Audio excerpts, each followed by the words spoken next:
بسم اللہ الرحمن الرحیم۔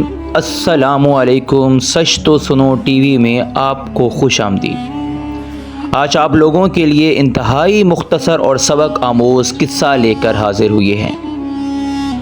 ایک بہت پرانے وقتوں کی بات ہے کہ ایک بہت دور دراز علاقے میں ایک مشہور ترین بادشاہ رہا کرتا تھا اور جس کا نام ہارون رشید تھا۔ وہ بادشاہ اکثر اپنے رعایا کو دیکھنے کے لیے اپنے لشکر سمیت نکل جایا کرتا تھا اور آس پاس کے جنگلوں میں، بیابانوں میں ہر جگہ جا کر لوگوں کی خیریت دریافت کرتا تھا۔ اسی زمانے میں وہاں پڑوس کے جنگلات میں ایک مشہور ترین شخصیت جس کو بہلول دانا کے نام سے جانا جاتا تھا رہتی تھی۔ بہلول دانا انتہائی عاجز اور اللہ کا مقبول ترین انسان تھا۔ بہلول دانا اپنی دانائی کی وجہ سے بہت زیادہ مشہور تھا۔ ایک دفعہ کا ذکر ہے کہ ہارون رشید اپنے جاہ و جلال اور لشکر کے ساتھ ایک جنگل بیابان سے گزر رہا تھا اور اس کو کسی کام کی غرض سے کسی دوسرے ملک جانا تھا۔ بہلول دانا جب جنگل سے گزر رہا تھا تو گھنے جنگلوں کی سنسناہٹ میں اس کو ایک بزرگ نظر آئے جو ایک درخت کے نیچے بیٹھے ہوئے تھے۔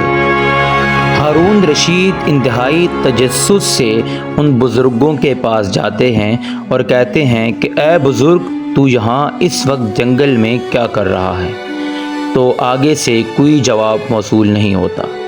تھوڑی دیر کے بعد جب دوبارہ سے ہارون رشید پوچھتے ہیں کہ اے بزرگ، اس جنگل میں کیا کر رہا ہے اور میری بات کا جواب کیوں نہیں دے رہا؟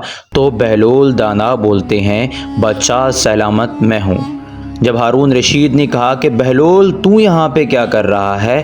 تو بہلول نے انتہائی سرد لہجے میں کہا کہ آج میں بہت بڑا کام کرنے جا رہا ہوں۔ جب پوچھا گیا، ہارون رشید نے جب تجسس سے پوچھا کہ اے بہلول، یہاں بیابان جنگل میں تو کون سا کام کر رہا ہے؟ تو اس بات کے جواب میں بہلول نے سرد لہجے میں کہا کہ آج میں دو فریقوں کے درمیان میں صلح کروا رہا ہوں۔ یہ بات سننے کے بعد ہارون رشید مزید تجسس میں چلے گئے اور کہتے ہیں یہاں تو آس پاس میں کوئی انسان کا نام و نشان نہیں ہے، تو آپ کس کی صلح کروا رہے ہو؟ تو بہلول نے کہا کہ میں انسانوں کی نہیں بلکہ انسانوں کی ان کے رب کے ساتھ صلح کروا رہا ہوں۔ جب یہ بات ہارون رشید نے سنی تو وہ مزید تجسس کا شکار ہو گئے اور پوچھنے لگے کہ یہ کیسے بہلول، یہ کیسی باتیں کر رہے ہو؟ تو بہلول نے کہا کہ آج میں رب سے انسانوں کی صلح کروا رہا ہوں۔ تو جب ہارون رشید نے کہا کہ اچھا تو کیا ہوا؟ تو بہلول نے روتے ہوئے کہا کہ آج رب تو مان رہا ہے لیکن یہ لوگ نہیں مان رہے ہیں، یعنی کہ اللہ تعالیٰ مان رہے ہیں اور اس کی مخلوق یعنی کہ انسان نہیں مان رہے ہیں۔ تو یہ بات سن کر ہارون رشید وہاں سے چل نکلے۔ ہارون رشید جب جہاں جا رہے تھے بہت ٹائم لمبے عرصے کے بعد وہاں سے واپسی کا ارادہ کیا، تو اسی جنگل سے گزرنے کے لیے جب ان کا لشکر جنگل کے پاس پہنچا تو اب وہ کیا دیکھتے ہیں؟ اب ماجرا تھوڑا سا عجیب تھا۔ اب وہ دیکھتے ہیں کہ ایک بزرگ ایک بیابان قبرستان کے اندر بیٹھ کر کچھ فریاد کرے جا رہے ہیں۔ ہارون رشید کو تجسس ہوا اور اپنا گھوڑا ان بزرگوں کے پاس لے گئے اور کہنے لگے کہ اے بزرگ، اس جنگل بیابان میں قبرستان میں آپ کیا کر رہے ہو؟ تو اس بات کا بزرگوں نے کوئی جواب نہیں دیا۔ جب دوبارہ تجسس کے ساتھ ہارون رشید نے کہا کہ اے بزرگ، آپ یہاں قبرستان میں کیا کر رہے ہو؟ تو بہلول نے کہا کہ بادشاہ سلامت میں ہوں۔ اس کو سنتے ہی ہارون رشید نے کہا بہلول، آج تم قبرستان میں کیا کر رہے ہو؟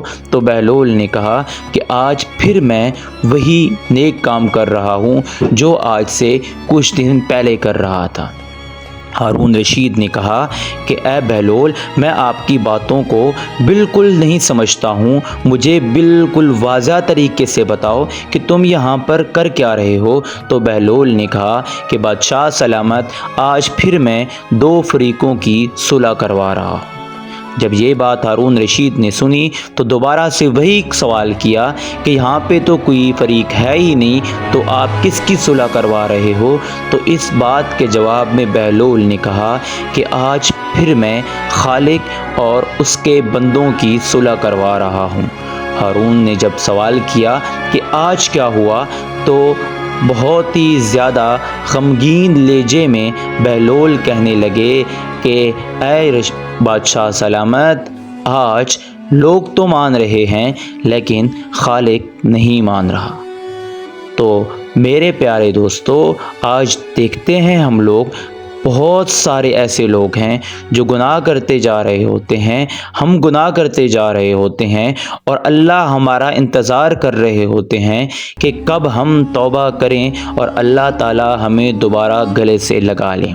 لیکن جب تک زندگی اور جب تک سانس چل رہا ہوتا ہے تو انسان کے اندر تکبر اور غرور اور پتہ نہیں کس چیز کی امید ہوتی ہے کہ ہم اللہ کی طرف واپس رجوع نہیں کرتے ہیں اور اللہ سے توبہ نہیں کرتے ہیں۔ ہاں، جب ہمارا موت کا وقت قریب آتا ہے یا موت کے بعد جب ہم لوگ اگلے جہان میں جاتے ہیں تو تب سارے کے سارے اس وقت سارے توبہ کرنے کے لیے تیار اور مغفرت کے طلبگار ہوتے ہیں، لیکن وقت بیت چکا ہوتا ہے۔ اس وقت توبہ کے دروازے مکمل طور پر بند ہو چکے ہوتے ہیں۔ جیسا کہ آپ نے قرآن میں بھی دیکھا کہ فرعون کو جب پانی کے اندر اللہ تعالیٰ نے غرق کیا تو اس وقت فرعون بھی توبہ کرنے کے لیے آمادہ ہو گیا تھا۔ فرعون بھی کہہ رہا تھا کہ میں موسیٰ اور ہارون کے رب کو مانتا ہوں، لیکن اللہ تعالیٰ سانس ختم ہونے کے بعد توبہ کے تمام دروازے بند کر دیتے ہیں۔ تو آئیے دوستو، آج ہم سب مل کر اللہ سے توبہ کرتے ہیں اپنے گناہوں کی، اور اللہ تعالیٰ سے مغفرت کے طلبگار ہیں۔ آج کی ویڈیو میں اتنا ہی، مزید ایک اور واقعے کے ساتھ آپ کی خدمت میں حاضر ہوں گے۔ تب تک کے لیے اللہ حافظ۔